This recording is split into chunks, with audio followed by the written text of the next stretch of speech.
Assalamualaikum warahmatullahi wabarakatuh. Selamat pagi anak-anak.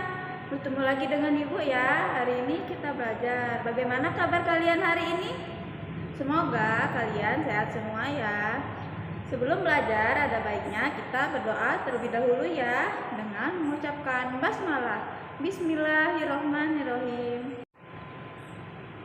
Baiklah, sebelum kita belajar, Ibu akan memberitahu kalian tentang materi kita hari ini. Hari ini kita akan belajar kelas 6, tema 2, persatuan dalam perbedaan, subtema 2, bekerja sama mencapai tujuan pembelajaran 1.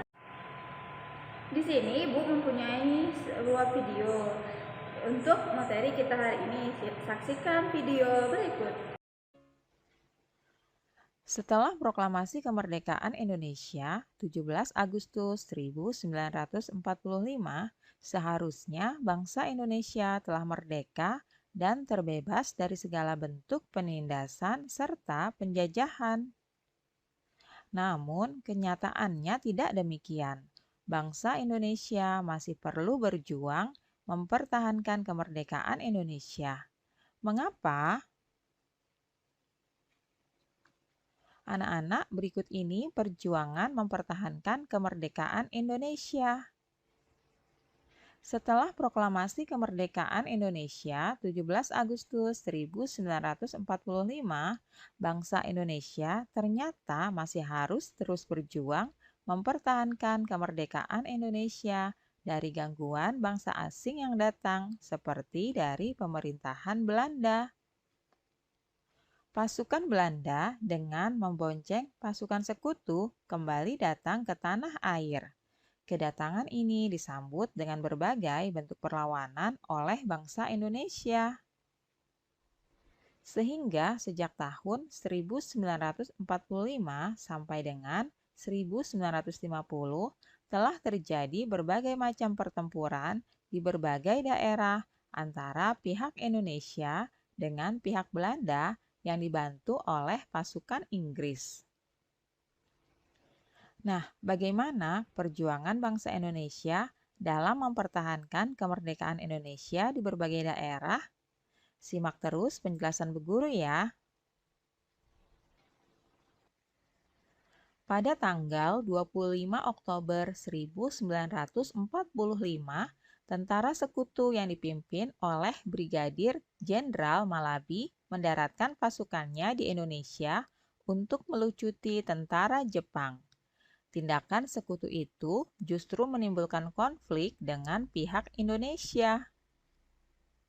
Tanggal 27 sampai dengan 30 Oktober 1945 terjadi kontak senjata antara para pemuda Indonesia dengan pasukan Inggris.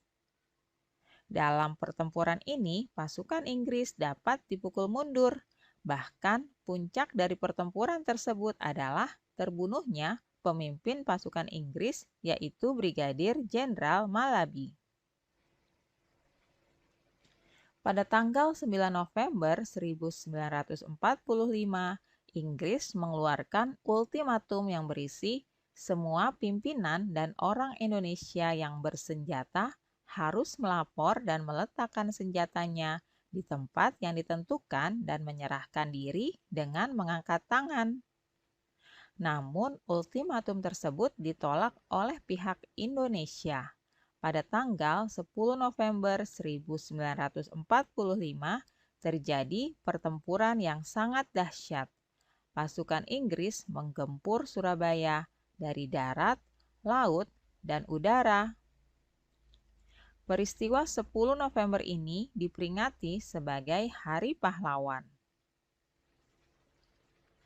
Nah, anak-anak, berdasarkan teks tersebut, isilah peta pikiran berikut dengan menggunakan kalimat yang efektif.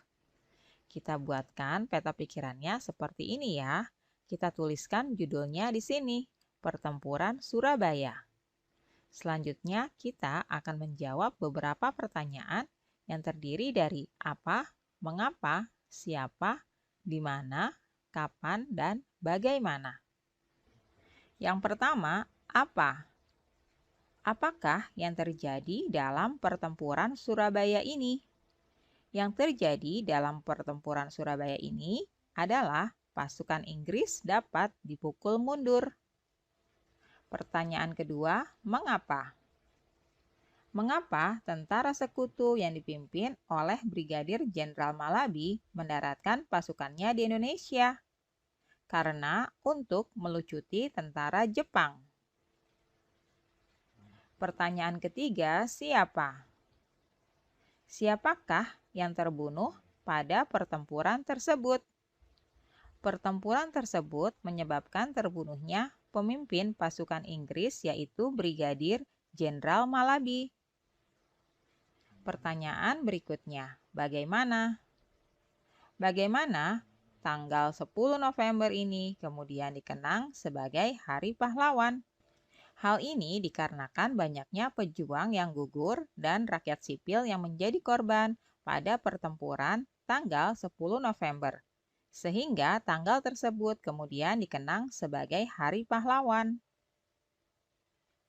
Pertanyaan selanjutnya, kapan? Kapankah terjadi kontak senjata antara para pemuda Indonesia dengan pasukan Inggris, yaitu tanggal 27 sampai dengan 30 Oktober 1945. Berikutnya, di mana? Di manakah terjadinya pertempuran yang sangat dahsyat pada tanggal 10 November 1945?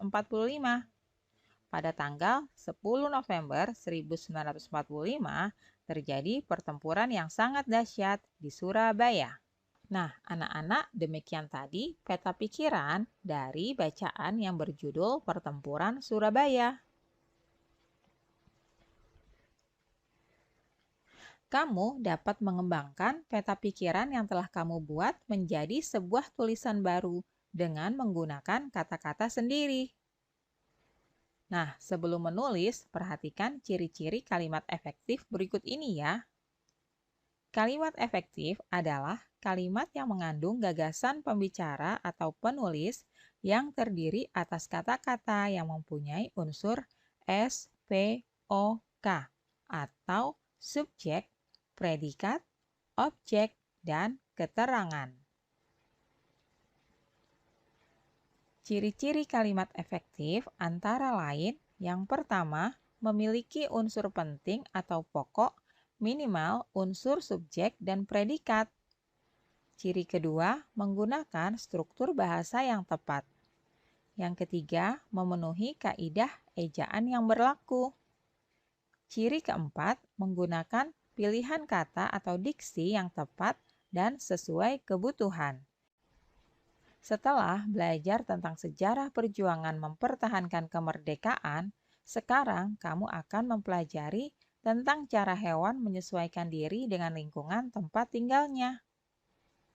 Apakah kamu pernah mengamati ayam, bebek, ikan, dan cecak? Amati gambar berikut ini ya. Nah, anak-anak, apakah kamu mengetahui ciri-ciri hewan tersebut? Di sini ada ayam, bebek, ikan, dan cicak. Apakah kamu juga mengetahui ciri-ciri tempat tinggalnya? Kalian coba tuliskan hasil diskusimu pada diagram berikut ini ya. Anak-anak, kalian lengkapi ya. Di sini kalian tuliskan ciri-ciri hewan dan juga ciri-ciri habitatnya, yaitu hewan ayam, bebek, ikan, dan cecak. Apakah terdapat hubungan antara ciri-ciri hewan dengan habitatnya? Kalian tuliskan kesimpulanmu ya. Tuhan menciptakan makhluk hidup dengan segala keunikan dan keistimewaannya, tidak terkecuali hewan. Keunikan dan keistimewaan hewan tersebut kita kenal dengan ciri khusus. Ciri khusus pada hewan tersebut mempunyai hubungan yang erat dengan tempat tinggalnya. Ciri khusus pada hewan. Ayam memiliki paruh dan ceker untuk mencari makan, sementara jengger untuk mendinginkan suhu tubuh. Ikan memiliki insang untuk bernafas di dalam air. Cicak memiliki perekat pada kakinya untuk dapat menempel di dinding. Sedangkan bebek memiliki selaput pada kakinya agar dapat berenang di air. Itulah contoh ciri khusus yang terdapat pada hewan ya.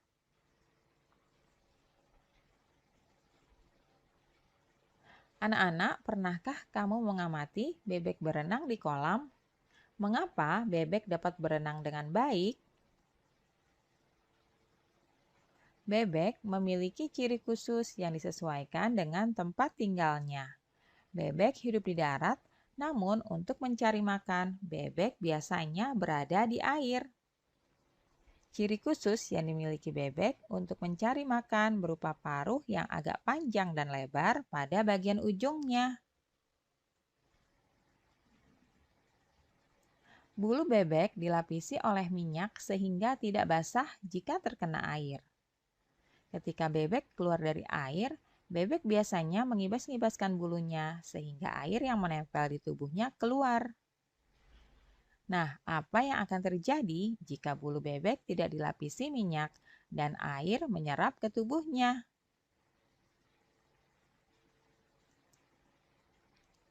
Selain itu, bebek juga memiliki ciri khusus lainnya, yaitu selaput pada kakinya. Selaput tersebut digunakan untuk berenang ya. Baiklah, sampai di sini pembelajaran kita hari ini. Sebelum pulang, ada baiknya kita berdoa terlebih dahulu ya dengan mengucapkan hamdalah, alhamdulillahirabbil alamin. Ibu akhiri, wassalamualaikum warahmatullahi wabarakatuh. Sampai jumpa lagi.